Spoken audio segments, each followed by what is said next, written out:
Welcome back to Influencer Chat. I am joined here as always with Brian, and we are here to talk about our Week 3 episodes of the Circle US Season 2, episodes 9 through 12. Now we've seen every episode except for the finale. It will be out this week. And Brian, what are your first thoughts on these episodes before we break it down? Well, I'm disappointed that there's not the finale yet. I think it's kind of weird that because am I wrong? Last season it was in the last batch of episodes. Yes. So yeah, I mean, I want to know who wins. Right. I'm not surprised with who went home. I'm disappointed, mostly in Jack from that duo for not doing more. Courtney's a pretty good player. I thought Trevor played well this round, and I still kind of think Chloe's gonna win. So those are my off the top of the dome thoughts. Ben, what about you? Well, again, I sort of agree with some of that. But yeah, I definitely thought this was probably the least exciting batch of 4 episodes out of the 3. Because, you insinuated like it's kind of like a somewhat predictable outcomes, even if like the journey was, had like some, bumps and bumps along the road, which we'll get to. But yeah, I think that my biggest disappointment with these episodes was just that there was so much potential for really like interesting and like divergent strategy that could have like had some kind of major impact. And a lot of it, like even though there was some good gameplay by people like Trevor, a lot of it kind of fell flat because we'll talk about Trevor's plan ended up not working. But there's still stuff there to dissect, and I do think we're headed into like a somewhat interesting finale, where I think there's probably I have it probably down to 2 people as to who I think is going to win, but you never know because the Circle finales are historically and famously hard to predict because of the way the format works. So, yeah.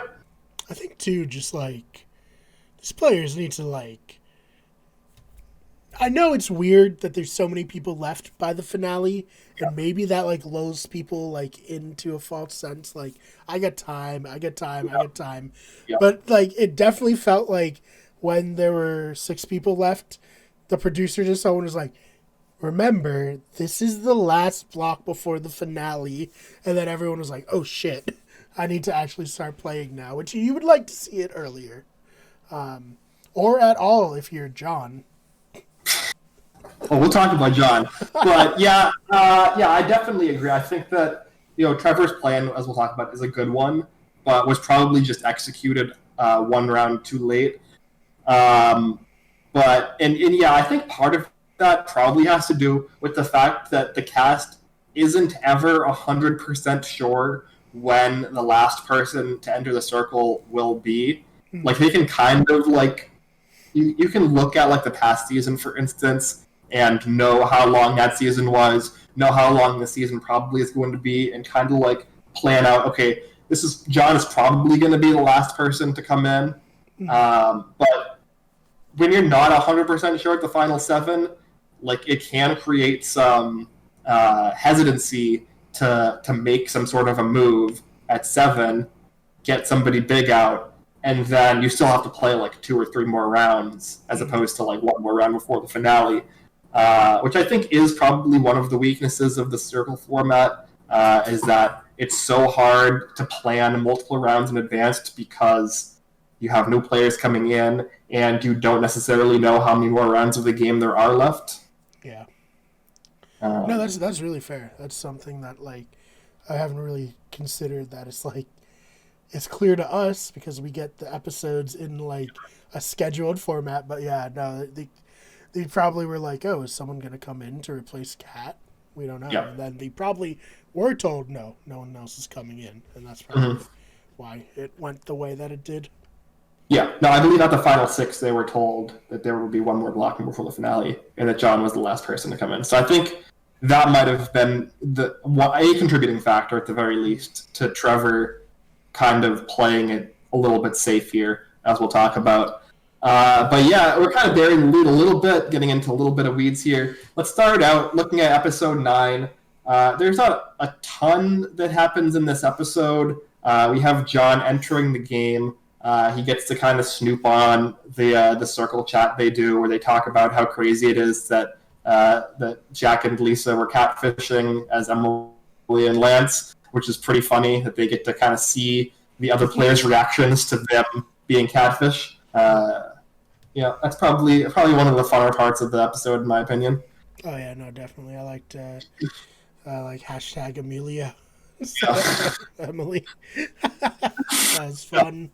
I think Mitchell was really fun. I think he was a great part of the cast. And yeah, the big story out of this one was just Kat really shooting herself in the foot, just so unprovoked and so devastatingly.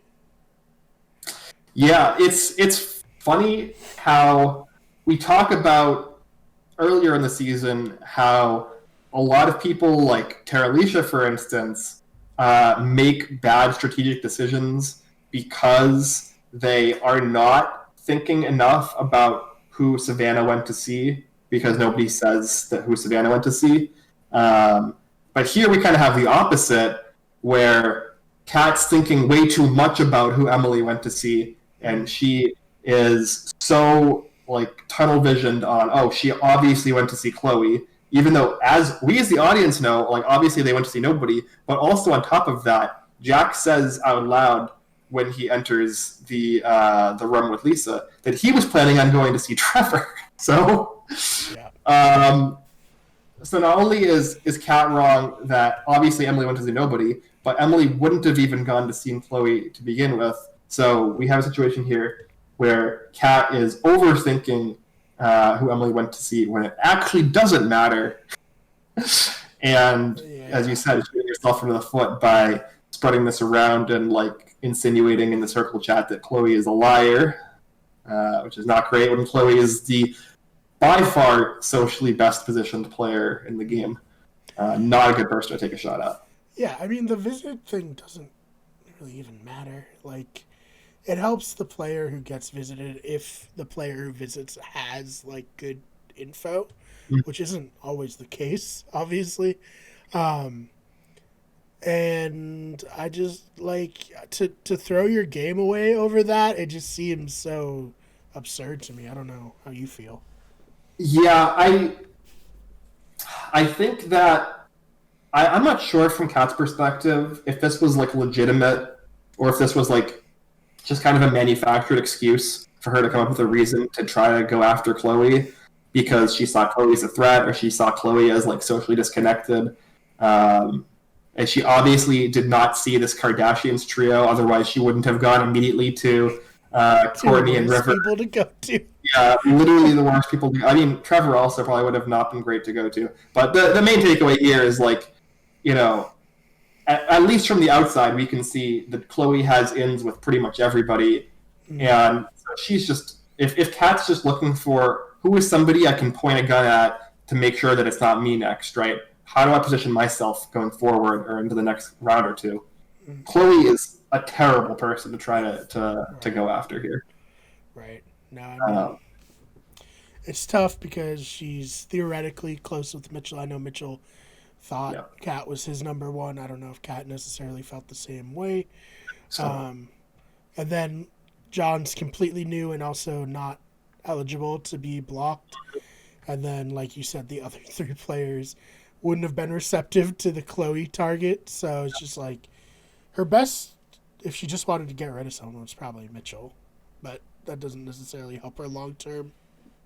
Yeah, I mean, I think that we'll talk about generally what people's mistakes were here, but I think that the biggest issue and the reason why, while Courtney and River have played kind of sloppily, in my opinion, they've been successful because they've held off their relationship with each other and also their closeness to Chloe as a trio just long enough where people aren't able to suss it out fast enough to do something about it, right? Mm-hmm. And I don't know if this was intentional or if it just happened to work out, but I think it really comes down to the fact that the other players didn't really see this trio as like a power structure that it was. And if all four of the other players had, theoretically, Kat can go to Mitchell. They can have conversations with somebody like Trevor. Mitchell does end up having a conversation with John, but as we see, John isn't even receptive to a lot of this decision making because he's immediately decided to tie himself to River for some reason. So I think that it's very difficult for me to say this is what Kat should have done because I don't know if there really was a path to a victory for her with the way the other players were playing and with the information she had available. Maybe it just was probably correct for her to play it safe, try to get Mitchell out, and then like John or Trevor out and just like sneak into a finale and maybe back into a win. Maybe that's her only out. Maybe she just can't win the game because this trio is too strong and everybody else is not playing optimally. I don't know. Do you think there's something here she could have done? Not to win. Maybe to survive this round. Yeah. But I do think even if she survives this round, she's potentially just odd person out in the next round anyways. So, I don't know. I mean, I think she's a victim of coming into the game too late to necessarily win. I know, that's such like a stickler point for me. I know, like, it's probably not the case, but in my head, it's just like the first, like, group gets such an advantage to bond that the newer players just cannot ever make up for. You know? Yeah, no, I definitely agree that the newer players are at a disadvantage, especially like the later you're in the game, the more of a disadvantage you have. And even the newer players, or even the non-OG players that we've seen end up going on to win, are people who generally come in first or second as new players, basically. Mm-hmm. So you usually have to be kind of in like the first half of new players, and the second half of new players kind of get screwed over. Here we only see 4 new players, though, end up coming into the game. One of them is like a fake new player as well. So, yeah, I don't know. It's tricky. I also think that the US version struggles from being probably too short. The UK version is closer to like 20-ish days / episodes, as opposed to the US version, which here we see 12 to 13 episodes, probably a similar amount of days. So I do think the extra week in the UK version kind of gives some of the new players that come in, you know, first, second, maybe even third, slightly more of a leg up. But yeah, definitely the information disadvantage is probably the biggest disadvantage these players have, more so even than the social disadvantage. But yeah, we can get into it. We'll see. We don't really have to talk about none of these games mattered, honestly. We have 3 games across these episodes. There's a trivia game, which doesn't end up really mattering. People get some of the questions wrong. Chloe doesn't know what North and West are, which is another fun. Chloe doesn't know like basic common sense stuff sequence. And we have, you know, River not knowing 99 Problems. Not great for somebody who's playing like a 21-year-old or whatever. Yeah. But, you know, overall relatively unimportant. We see this in the episode 10. The game is pretty unimportant other than like Trevor taking a very mild shot at River in the painting portion. And then the award ceremony is, you know, other than like just like the show kind of dumping on Mitchell, not really, in my opinion, that important as well. I don't know if you have anything to say about these games. Yeah, I mean, yeah, for me the one funny part was watching Trevor struggle to name Scottie Pippen. Oh yeah, just because it's just like if she was like a, you know, bro from the Bronx, as she's, or is it from Brooklyn? Where is she? From the Bronx, I think. Yeah. Like, as you know, as a sports fan, as I know, like the second those three, like a very iconic part of NBA history. It's Yeah. the '90s Bulls. So like, it's just such a no pun intended, but like slam dunk easy like sports question. I mean, You know, I personally thought all of the questions were easy. right? Yeah. And I was surprised anybody got them wrong. The math question, because there were multiple steps to it, I could understand it being tricky. But I thought all of the individual components were pretty easy, and the math wasn't like that difficult. Yeah. So They didn't try to trick that they had it like in order of equations yeah. anyways. They Yeah. called parentheses and stuff around it. I think like it was very.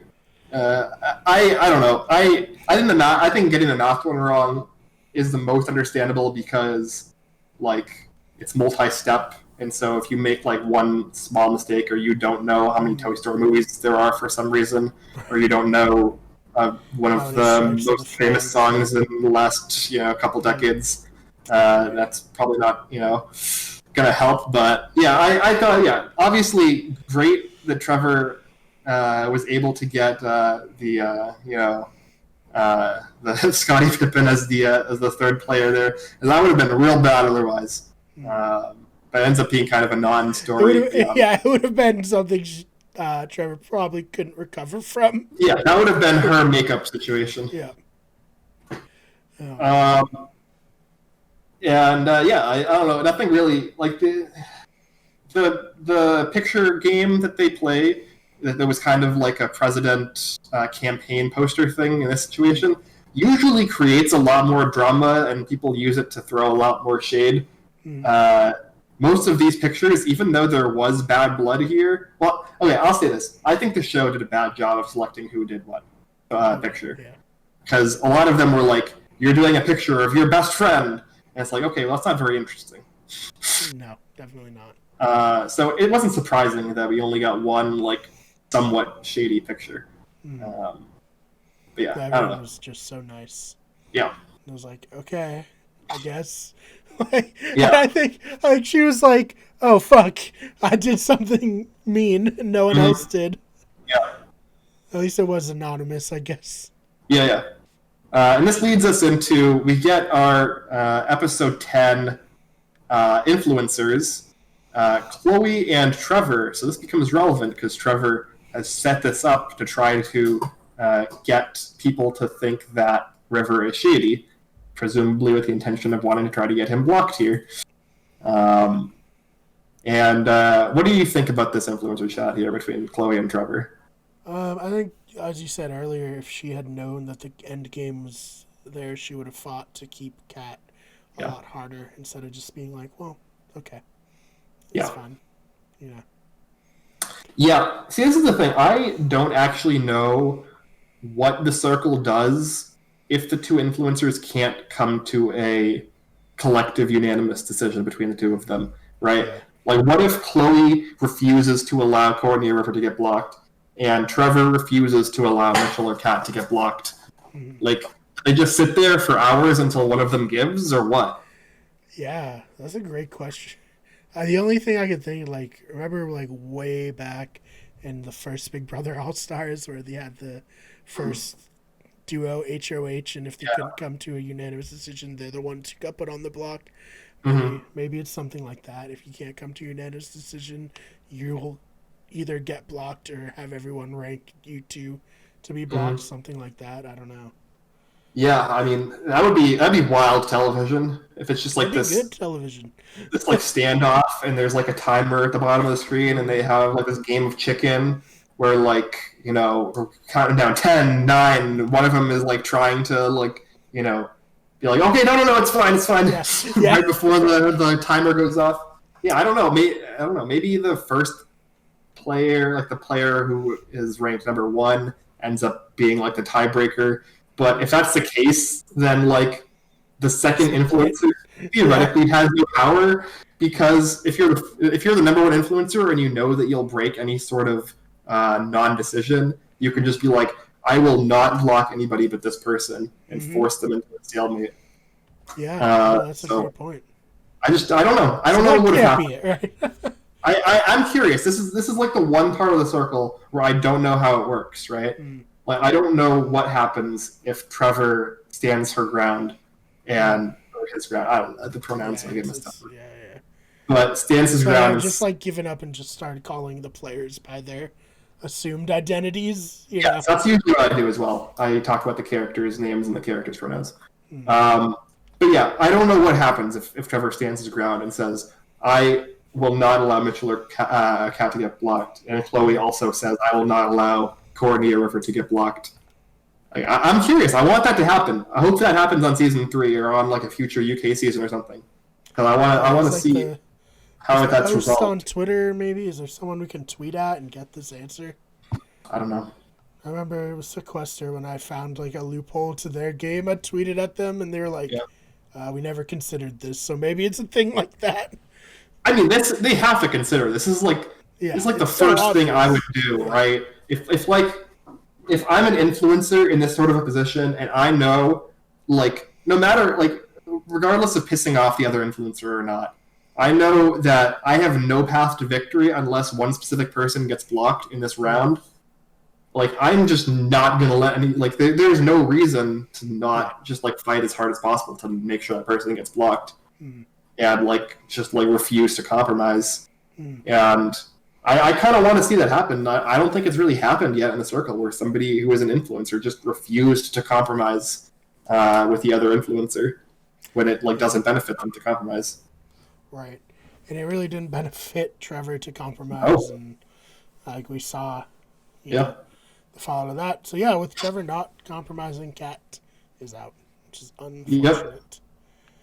But Kat at least delivers some info to Trevor that helps Trevor figure out what to do next. Not that it mattered.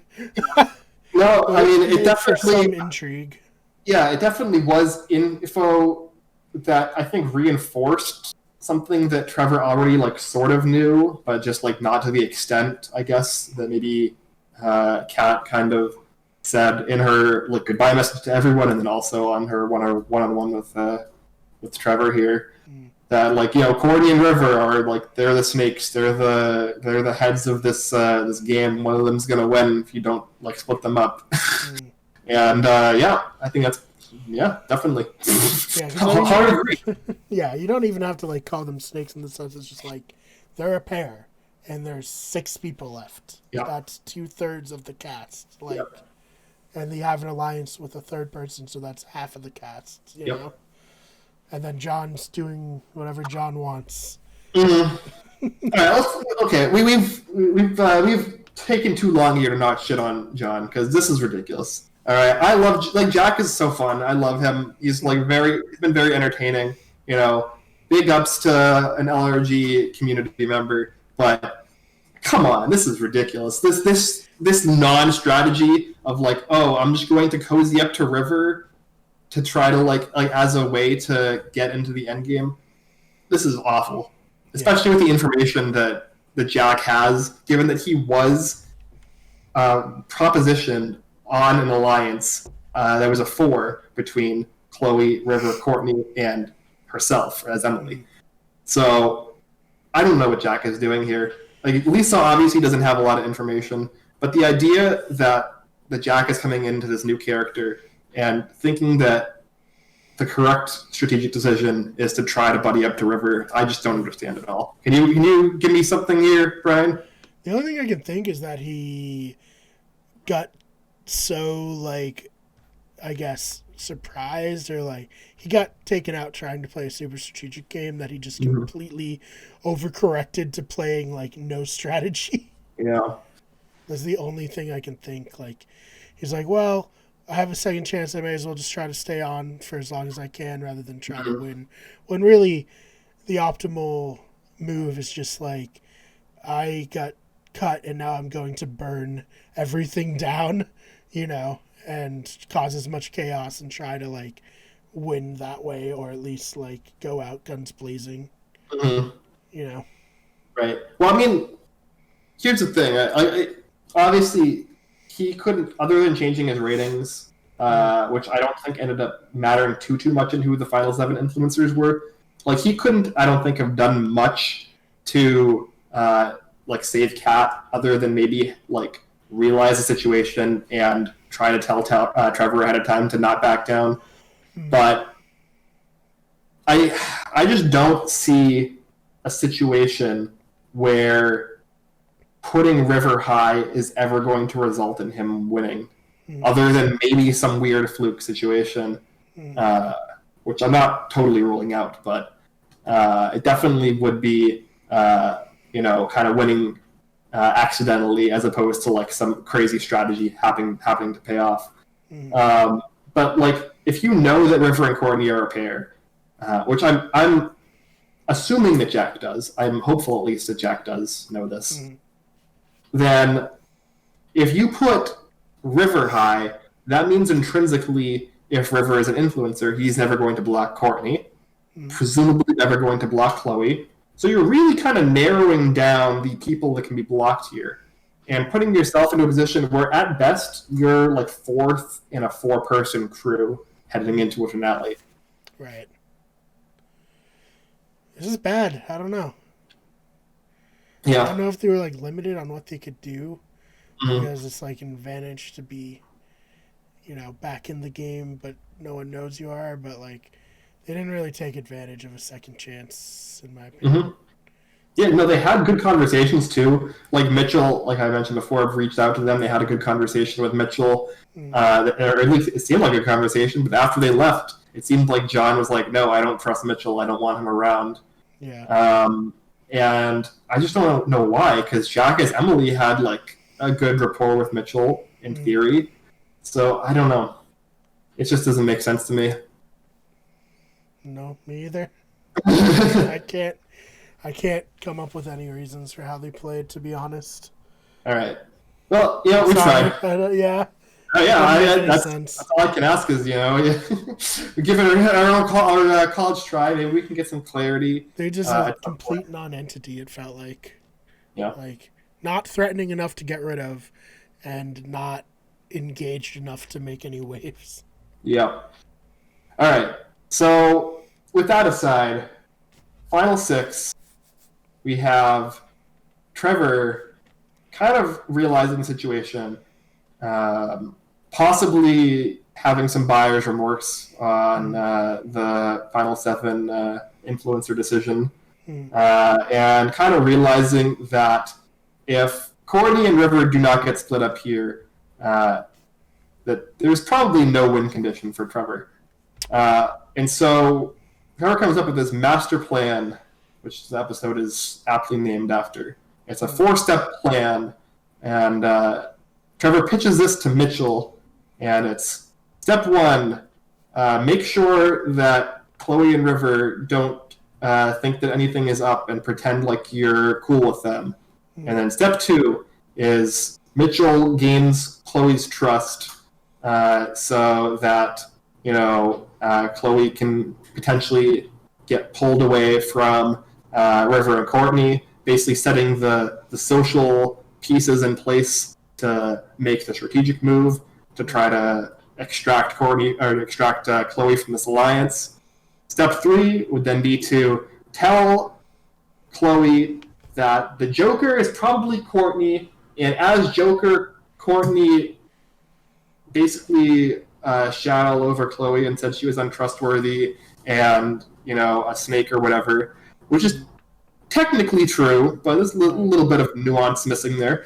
And then get Chloe to distrust River and Courtney. And then step 4, you have this new trifecta with the 3 of them. Get some person from the trifecta into the influencer spot and block one of River and Courtney. Yeah. I think the biggest thing is like they should have included John to give themselves twice as much a chance at potentially being an influencer, but they just, like I said, they treated him as a complete non-entity in the game, even though his ratings matter as much as anyone else's. So. Yep. Definitely, especially even if Chloe somewhat turns on Courtney and River, if John is still rating River and even Courtney high, it probably doesn't matter. It probably evens out Yep. And River is still probably rated relatively high, and it's probably ending up in like a 1 or 2 slot regardless. So, yeah, I think definitely it was incorrect to not include John. But with that being said, I don't even know if John would have been open to being included because of the way he's been playing. So, I don't know. I've compared this in my head to, we just finished talking about Big Brother Canada 9. That's fresh in my my memory, but it does kind of feel like this season of The Circle, while pitched as like this strategic mastermind season, and it's definitely been more strategy than season 1, which has been a low bar.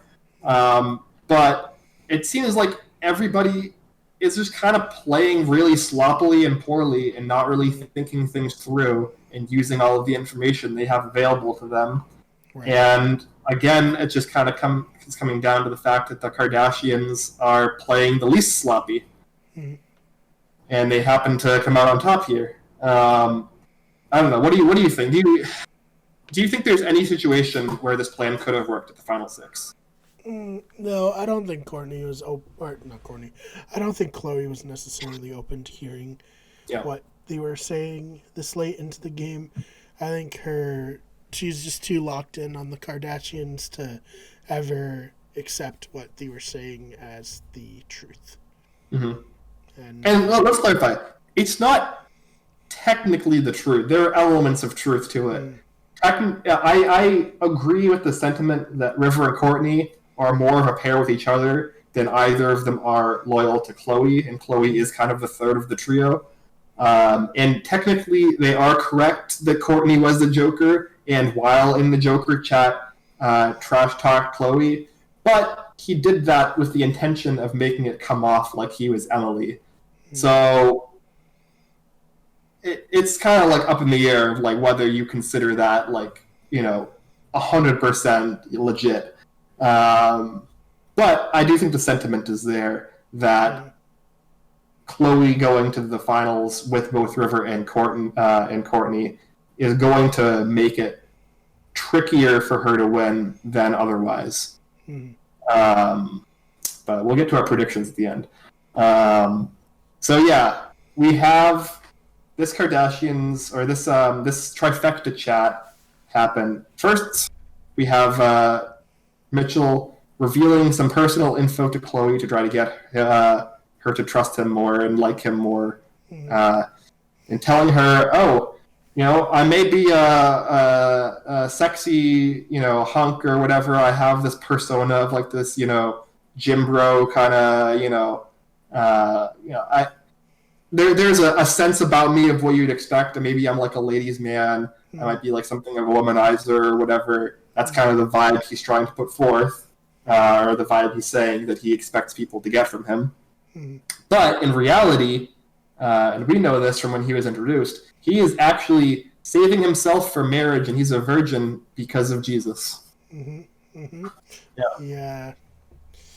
He is a virgin Chad. I don't know. But, the virgin is the Chad.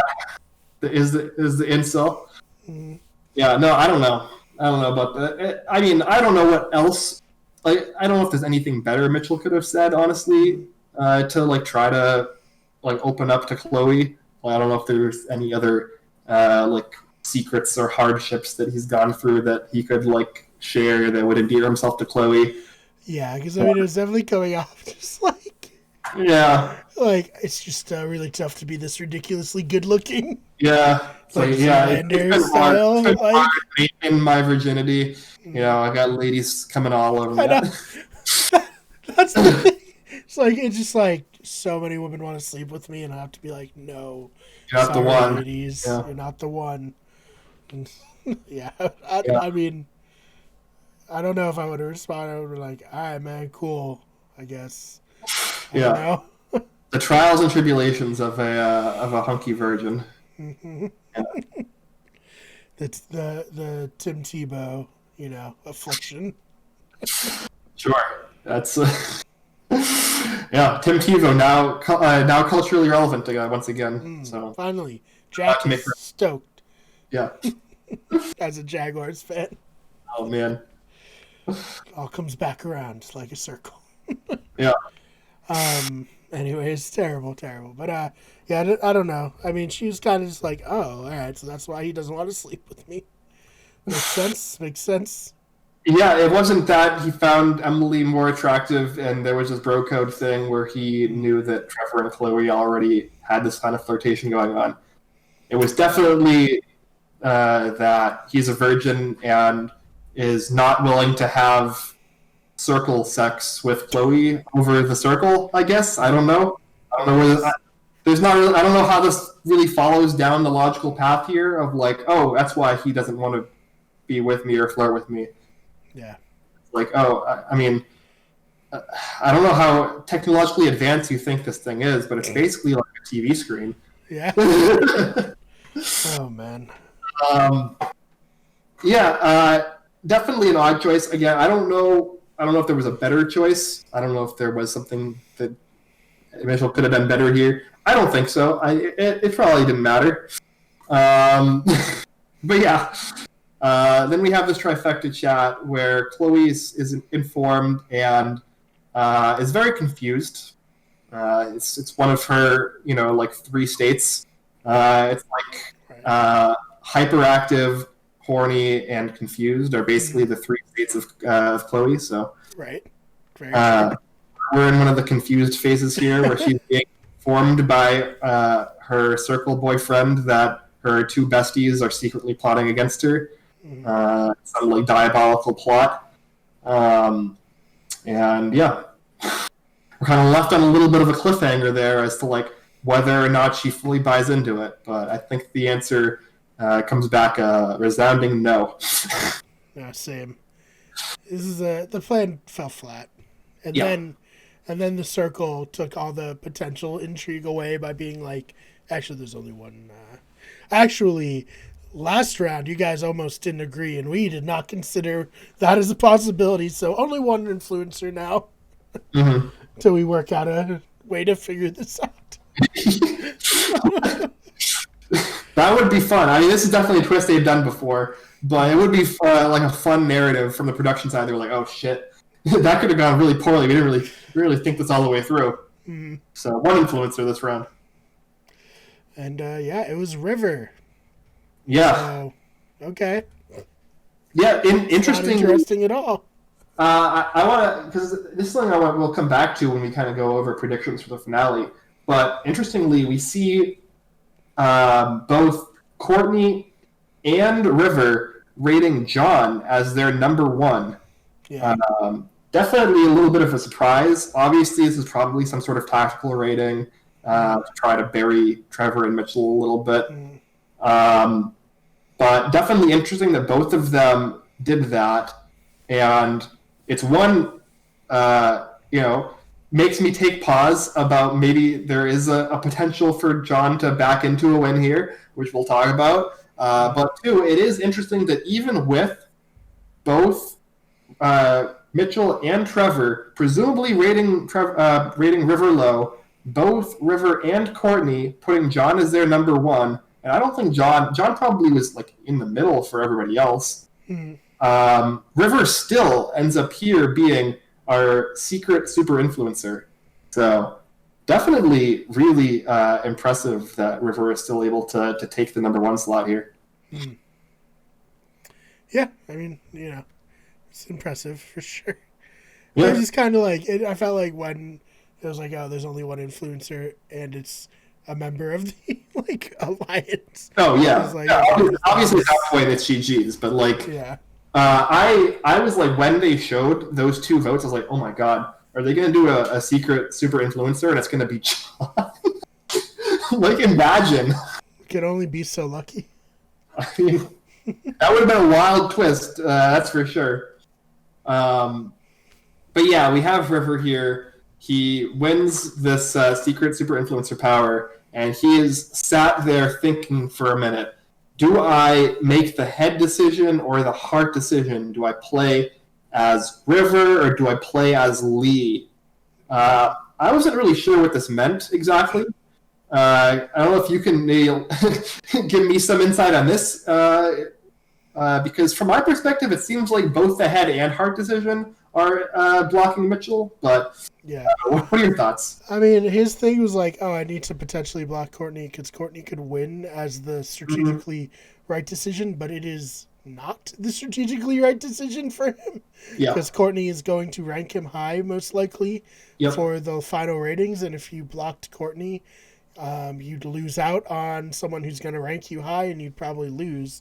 So there was no, like, head versus heart in sense of, like, oh, I really don't want to do this, but it's the right decision. It would have been like, I really don't want to do this, and this is the wrong decision. Yeah, I wasn't sure because he didn't really vocalize it very effectively, or they didn't really show it from like the perspective of like maybe creating some tension for television.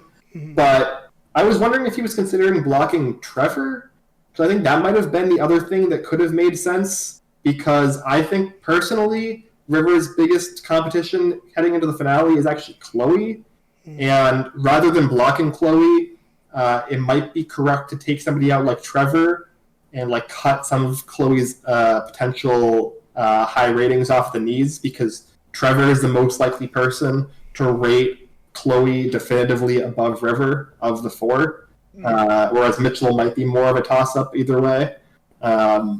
So I don't know, maybe that could have been a decision that he made, but ultimately we just end up with the obvious decision, which is just booting Mitchell. Yeah. And he has to say goodbye to him in person, and it was, Mitchell took it fine. He wasn't that mad. Yeah, Mitchell ties his brother and mom, all of them finishing in 6th place. Yeah. Yeah. Well, keeping the family tradition alive. Yeah. Now their grandma needs to play. Oh my God. Season.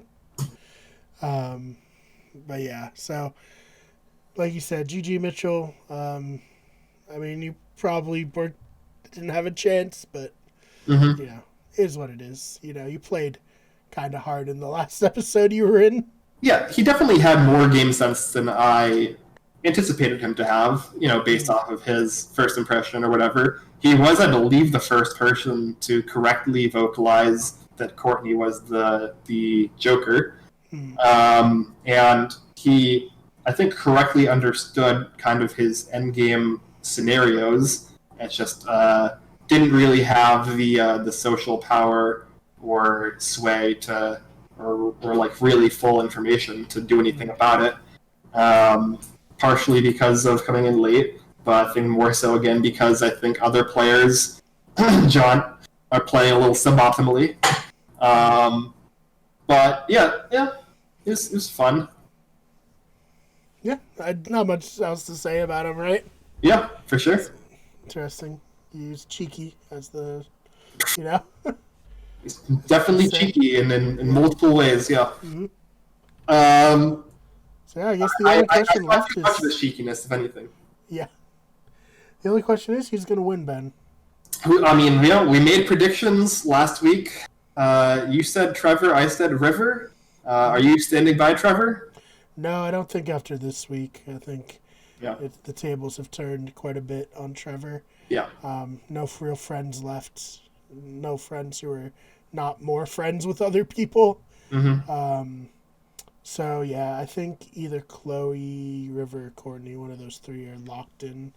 It would depend, I guess, how Trevor and John vote, who they like most. I think Trevor's probably more toward Chloe, and John's more toward River. So I guess in that sense, it's all up to Chloe. So maybe River is the winner at the end of the day. Yeah, you just logic through it all for me as well. I agree. I think River at this point is my most likely winner, and I would put Chloe number 2. I think that they are by far the 2 most likely people to win the game at this point, and I would be very surprised if it wasn't one of the 2 of them.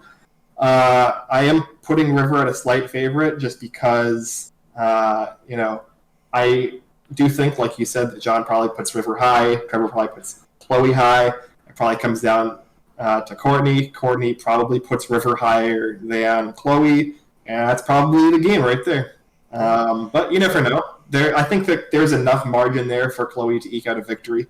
And theoretically, as I alluded to earlier, we do see in the penultimate rating both Courtney and River deciding to put John as their number one. Don't shoot me. There is, I think, a scenario where John sneaks in to a fluke win here. Now, the fact that Mitchell got blocked and River already won above him in this final 6 ratings to get the top spot for the Secret Super Influencer, I think it's unlikely, even if there's like some tactical rating here and there, that he'll outpace River or Chloe. But there is maybe like a 5% possibility there that I'm not unwilling to consider. Right. But yeah, right now I said River last week. I'm sticking with River this week. I think that River is the front runner at this point to win, with Chloe as like a close second. Yeah. So congratulations, River/Lee. If that happens, we'll talk about it next week, obviously. But yeah, we shall see. Yeah, we shall see. Anything else from these 4 episodes or from the season overall before we wrap up? We have one more episode we have to cover for the finale. That's it. Yeah, no, nothing pressing I want to get off my chest about it. Ben, where can they find you online? You can find me on social media at Ben Sharon. I don't know. I said this before last week's as well. I don't know if I'll tweet about the finale because, again, with the way that Netflix does these releases, it's released at 5 o'clock in the morning or something bizarre. So, I don't want to tweet blatant spoilers about my reaction to the winner or whatever. That's kind of not super chill. So I don't know why. I don't know if you could, get any potential value out of following me in terms of the circle, but I tweet about other stuff, reality TV and stuff like that as well. So check me out there. Yeah, follow him there. Follow me on Twitter at FakeMar. That's BMARR. Follow the channel on Twitter at WGEverything. On Instagram at WickedEverything. On Twitch at twitch.tv/WickedEverything, where you can see Ben streaming games. The main channel is, of course, youtube.com/WickedEverything. This channel is Better Radio. If you liked us, give us a like. Maybe leave your comments or your thoughts in the comment sections below.